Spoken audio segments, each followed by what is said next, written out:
जब भारत का प्रधानमंत्री हिंदू, राष्ट्रपति हिंदू, मुख्यमंत्री हिंदू, राज्यपाल हिंदू, पुलिस कमिश्नर हिंदू, सेना के तमाम संवैधानिक पदों पर बैठे हुए लोग हिंदू, तो हिंदू खतरे में कैसे हैं? इससे तो बेहतर होता किसी मौलाना को प्रधानमंत्री बना दिया जाता, किसी मौलाना को राष्ट्रपति बना दिया जाता, मुसलमान खतरे में हो जाते।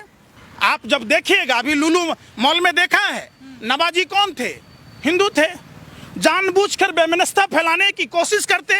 आप बुर्का वाला कांड भी देखा होगा। ये जाते हैं और वो मुसलमानों के मोहरा बनाकर हिंदुओं का शोषण करते हैं।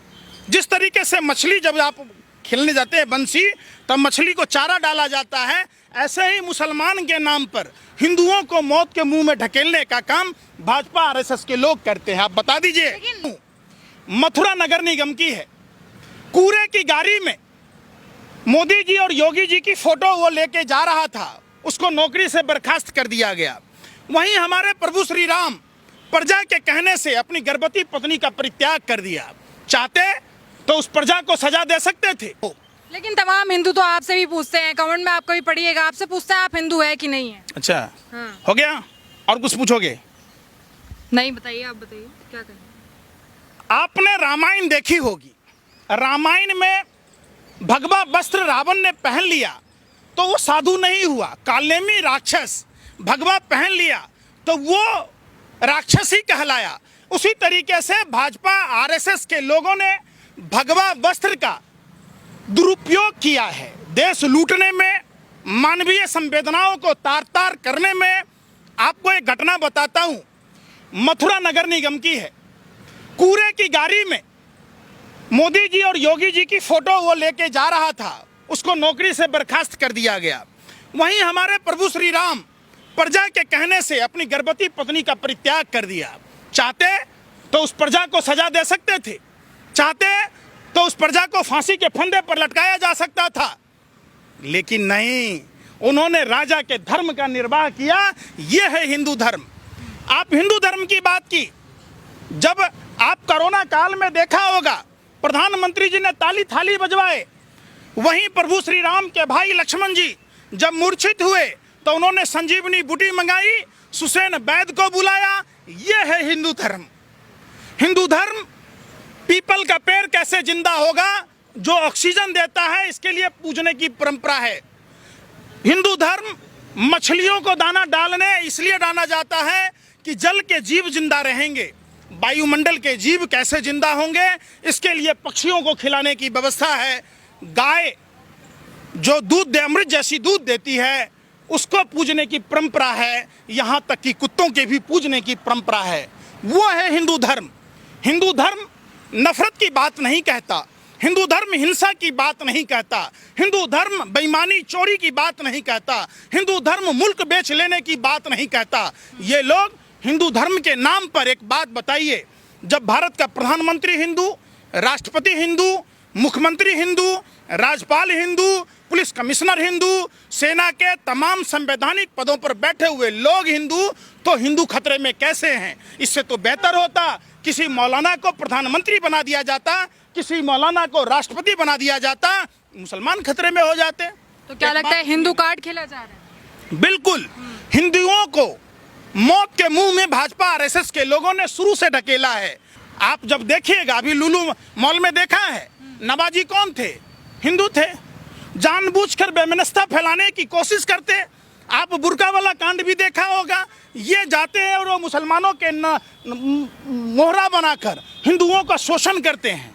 जिस तरीके से मछली जब आप खेलने जाते हैं बंसी, तब मछली को चारा डाला जाता है, ऐसे ही मुसलमान के नाम पर हिंदुओं को मौत के मुंह में ढकेलने का काम भाजपा आरएसएस के लोग करते हैं। आप बता दीजिए। लेकिन उत्तर प्रदेश में आप लुलु मॉल की बात कर रहे हैं, भाईचारे की तस्वीर तो खुद योगी आदित्यनाथ की तरफ से देखी गई है। क्या देखी गई है? क्या देखी गई है? जितने देश में भगोड़ा हैं, सबसे भारतीय जनता पार्टी के लोग चंदा लेते हैं। तो दोषी कौन है? कौन है दोषी? आप बताइए। यह जानबूझकर हिंदुओं को मुसलमानों से लड़ाया जा रहा है, मुसलमानों के नाम पर हिंदुओं को मौत के मुंह में ढकेला जा रहा है, महंगाई से बचाव किया जा रहा है। सारे जो देश के मुद्दे हैं, चाइना की बातें गौन हो गई। आज देश का कोई भी पत्रकार सारे के सारे जैसे राजा महाराजा भांड रखता था, चाइना पर बात नहीं करता, महंगाई पर बात नहीं करता, अडानी को कितने पैसे लोन दिया, किस बैंकों ने दिया, किनके फोन से दिया, ये जांच का विषय है। लेकिन बात कर तो रहे हैं ना, बार बार यही कहते आ रहे हैं कि बेरोजगारी हमने कम कर दी है, महंगाई हमने कम कर दी है, हमारी जैसी सरकार ये सत्ता देखी नहीं गई। अकेला जून महीने में 1,30,00,000 लोग बेरोजगार हुए। ये मैं नहीं कह रहा, ये CMI का रिपोर्ट है। 7% 8% की बेरोजगारी दर बढ़ी है, ये सरकारी आंकड़े कह रहे हैं। तो आप कह रहे हैं बढ़ा दिया। हर साल इनका नारा था 2 करोड़ युवाओं को रोजगार देने की। आज 8 साल में 16 करोड़ युवाओं को रोजगार देना था, वहीं इन्होंने 20 करोड़ युवाओं के नौकरी खा गए।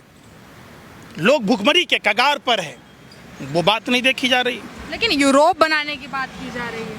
ये बातें तो ऐसी ऐसी करते हैं, इनका बस नहीं चलता। ये जादूगर हैं, जादूगर का देखते हैं ना काम। जादूगर का काम क्या होता है? जो चीज़ नहीं है उस चीज़ को बता देना, भ्रमित करना। ये हिंदुस्तान की जनता को 2012-13 से भ्रमित करते आए, रुपया को डॉलर के बराबर कर दिए। क्या कहते थे? भाइयों बहनों मित्रों, रुपया पतला होता जा रहा है। जिस देश का रुपया पतला होता है उस देश के प्रधानमंत्री की आबरू गिर जाती है। आज नरेंद्र मोदी जी की आबरू गिर गई। भारत के लोगों को तो एरोप्लेन बना कर दिए जा रहे हैं, स्मार्ट सिटी बनाई जा रही है, मेट्रो सिटी बनाई जा रही है। 100 स्मार्ट सिटी की बात थी हर साल। देश में कितने स्मार्ट सिटी बने? 8 साल में 800 स्मार्ट सिटी बन गया क्या? हर सांसद को 5 गांव आदर्श बनाने थे। 8 साल में एक सांसद को 40 गांव बनाने थे आदर्श। उस हिसाब से सोच लीजिए लोकसभा में कितने सांसद हैं। हो गया क्या? हर साल 2 करोड़ युवाओं को रोजगार देने की बात थी, 16 करोड़ युवाओं को रोजगार देना था। रुपया डॉलर को बरोबर करने की बात थी, अच्छे दिन लाने की बात थी। काला धन तो ऐसे ही आ जाता, 15-20 लाख तो यूं ही मिल जाता। अब तो उसका 5 गुना काला धन बढ़ गया स्विस बैंक में। अब प्रधानमंत्री काला धन का कौ नहीं बोलते, महंगाई का मौ नहीं बोलते, चाइना का चौ नहीं बोलते, बेरोजगारी का बौ नहीं बोलते, देश की सरहदों की सुरक्षा का 100 नहीं बोल पाते। ये प्रधानमंत्री जी, इनको औ से ज्ञ तक का ज्ञान नहीं है। इनका काम सिर्फ मदारी की तरह है। ये झूठ बोलते लगातार, बचपन से लेकर आज तक सिर्फ और सिर्फ झूठ बोलने का काम इनका है। इनसे बातें, इनसे जितनी मर्जी ले लीजिए, बात लीजिए मोदी जी से, काम लीजिए तब बाबा जी का कुछ भी नहीं।